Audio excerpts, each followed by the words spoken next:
Reactor online. Sensors online. Weapons online. All systems nominal. Hello and welcome to today's Battletech presentation. I've got a bit of allergies today, so you might hear me mute the mic while I'm sneezing every once in a while. Getting pretty bad here on R-True in the weird spring we have. Nothing out of the ordinary. Unlike the mech we are going to talk about, actually. The Incubus is an odd clan battlemech. It was designed by Clan Steel Viper, which is one of those clans that we don't talk about a whole lot because they showed up in the inner sphere, didn't do much, invaded a few planets, and then got trounced, and then went back to the clan homeworld and got trounced there as well. The Incubus is a decent mech overall, in my opinion, but not one of those that I would jump to the opportunity of getting. It is unusual in how it is set up as a non-omnimech with some modularity, so let's get into it. The Incubus is a rather common sight in second-line units amongst the clan, both nowadays and during the early invasion era, and it is kind of weird because it's a rather expensive design to fill up ranks of what is supposed to be support units and backup units. It originates from our friends at Clan Steel Viper. We're always a little bit behind in terms of omnimech design. Actually, they were a little bit behind in terms of just about everything when we talk about the clans, but one day we might talk about it a little more. In the mid-30th century, Omnis were now more or less commonplace in most Toman, but Steel Viper still had limited knowledge and understanding of how to make them. People love to make excuses like, oh, it's meant to be used in trials where you can disable such weapons in order to be able to fight elementals and fight different people. But once you start really looking at design specs and the internals of the machine, it was basically the best thing the Vipers were able to build at the time. And when asked why it was a bit limited compared to other machines, Clan Steel Viper rolled with whatever excuse they could find. The Incubus is a very basic but rather functional design, which is high praise for some machines, to be honest. The Steel Viper did release the Battle Cobra and the Crossbow before the Incubus, and that was basically their omnimech production. Those two were the designs that they had, and that was the production that they were able to do. And the Incubus fell into a category that I sometimes like to call the fake Omnis.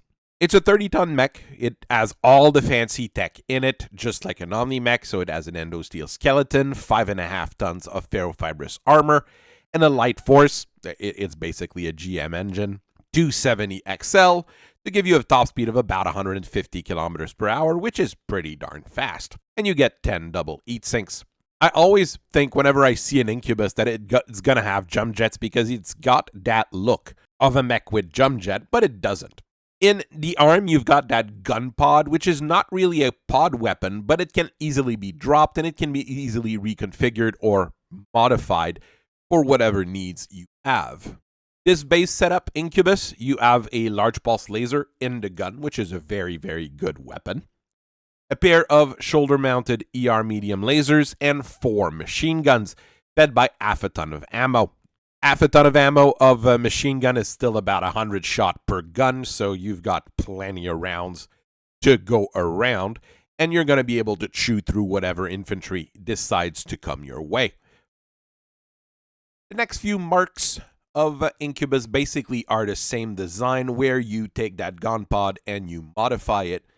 It doesn't take terribly long to do once you know how the gunpod works, or if you've got the spare gunpods to equip in the arm, basically. The Mark II is the most standard refit here, where a large pulse laser is replaced by a clan ERPPC.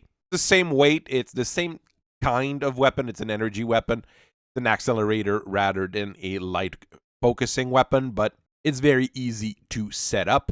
The gunpod is a little bit different if you've seen the actual design. It's not as heat efficient. You're going to generate a whole lot more heat with that ERPPC, but you get a lot more damage and you get a much better range. The Mark III is a unit with a rocket launcher, which is a Streak SRM-6 and a ton of ammo. You do get a bit of a difference in the weight, so most of the Mark IIIs also replace the shoulder ER medium laser with medium pulse lasers.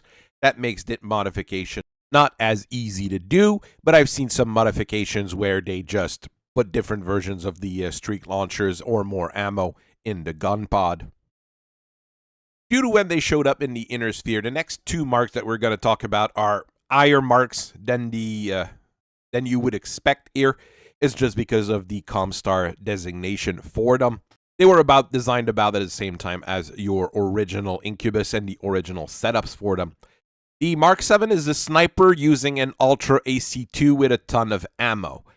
So basically you're shooting stiff breezes at long range and you have a possibility of jamming your gun. Great job. That is a very, very terrible version of the design. The Mark 8 is also a sniper, but this one uses an LRM-20 in a cool rocket launcher rack. You've got only a ton of ammo, but then again, you might not need more than that. It's pretty cool and fairly efficient. At that kind of speed, you've got something really mobile that can go just about anywhere to bombard with that LRM. I'm quite okay with that one. The following marks are fairly popular in the inner sphere because they've basically showed up here first. They were originally built by Clan Ellsworth and Clan Ice Lion when they were trying to cause trouble around here. The Mark IV is what you would call a pilot cooker using an heavy large laser, sometimes an improved heavy large laser depending on what they have available, as the main gun. The shoulders have medium pulse lasers and micro pulse lasers and ER micro lasers. So all sorts of lasers, which will make your EAT go way up, and the pilot sweat every second of his life. You do get massive amount of punch out of it, so it is quite efficient at what it does. Isolian took that, and they made the Mark V using a 2-ton fed ATM-6 in the gun mount. 2 tons means you don't have a ton of each of these specialty ammo, but you decide what you need to do there. And the shoulder have ER medium lasers and light machine guns. Not a huge fan of that one. It works for what it does, but I think the standard Incubus would be better. Next up are the XXL Incubus, not because of the size, but because of the darn engine that they put in them. That makes those Incubus extensively expensive and very hard to maintain, but it gives you more room to put weapons on. The Mark VI loads the gun pod with an ERPPC with an SRM-6 strapped to the other arm. These shoulders have 3 ER micro lasers each, and the feet are equipped with talons because Clan Ellsworth likes kicking people now that they've realized that the physical attack is not dishonorable. You do get a very nice amount of firepower with that here, and those micro lasers are decent enough at taking out infantry, but I'm not sure the change in price and the change in how hard it is to maintain that engine, it makes it worth it. The most recent one in the same line here is the Mark IX, which also replaces the gyro with an inner sphere style XL gyro, which is perfectly reasonable. The clans don't have an XL gyro equivalent on their end. And the laser reflective armor is set up rather than ferrofibrous, which is pretty useful when fighting a variety of people. There's some limitation to laser reflective armor. It is a bit fragile against direct impacts, but a lot of people do use lasers as their primary weapon, so it does work there. For a gun, you get an ER large pulse laser, property tech of Clan Wolf, but not a bad weapon outside of how much heat it generates. And the shoulders have ER medium pulse lasers and 2 AP Gauss rifles with a ton of ammo. You do get, once again, very good punch at very good range with good accuracy. On this ear, you get a price tag to match, and I'm pretty sure you should or could replace that laser reflective armor with regular ferrofibrous if you're fighting something a little bit more common, let's say, than more specific foes. We don't have a specific upgrade for the Incubus available on our end, but triple strength myomer is a thing that is fairly expensive, takes up a chunk of room, and only works when your mech is running hot. And a lot of those more modern Incubus do run rather hot and have a bit of room inside the chassis to mount said triple strength myomer. Really, unfortunately, outside of Aus Liao, most people don't have access to triple strength myomer really easily. We've got contacts that allow us to get some, honestly. One thing a lot of customers come and ask us is to basically stick the stuff in their mechs in order to get their Incubus to go even faster when required and kick a little bit harder if required as well. At this point, we've actually got kits ready to go for Incubus when required. There is an Incubus 2 which exists, but I've never really seen it. I don't know how it works. I don't know how it was designed. I haven't even really seen any battle ROMs with it.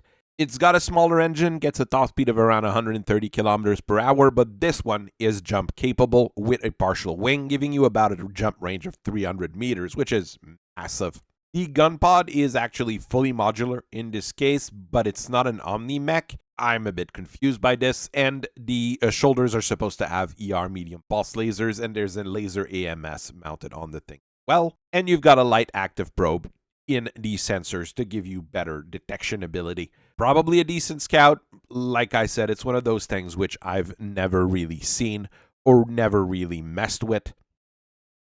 There are currently rumors floating around of a 35 tons version of the Incubus, which I've decided to codename the Succubus just because of the link between the two. You'd have the similar kind of speed profile. That would be a 315 engine, maybe an XL, maybe an XXL, I don't know. And I know it's tied to triple strength myomer, and it's got ferrolamellar armor just to be able to absorb more hits. I'm not sure about the skeleton, but I do know that it also uses a chameleon LPS system to be able to blend into the environment. The weaponry is likely to make you run hot as well. Seems to be a whole set of ER pulse lasers. This is basically what I've got. We've got a few battle ROM of us fighting the darn thing. And I know it's ferrolamellar because we recovered armor chunks that fell to the ground. But like I said, this is all the details I have on this particular machine. Unlike a number of second-line clan mechs, I wouldn't make a special exception to buy or produce Incubus. The Hornet Owl feels like a much better machine in the same range. You've got a better price point on it, about 2 million less per head on average. I really think it's a better deal, even though it's a bit slower. It's more mobile with those jump jets. And we did actually start a production line of our own version of the Omni Hornet Owl. It's really a doctrine thing at this point, which one you would use between those two. Clans LORs probably should revise their doctrine now, seeing how their track record as of late has been rather horrible, losing to just about everybody in the Tamar reaches.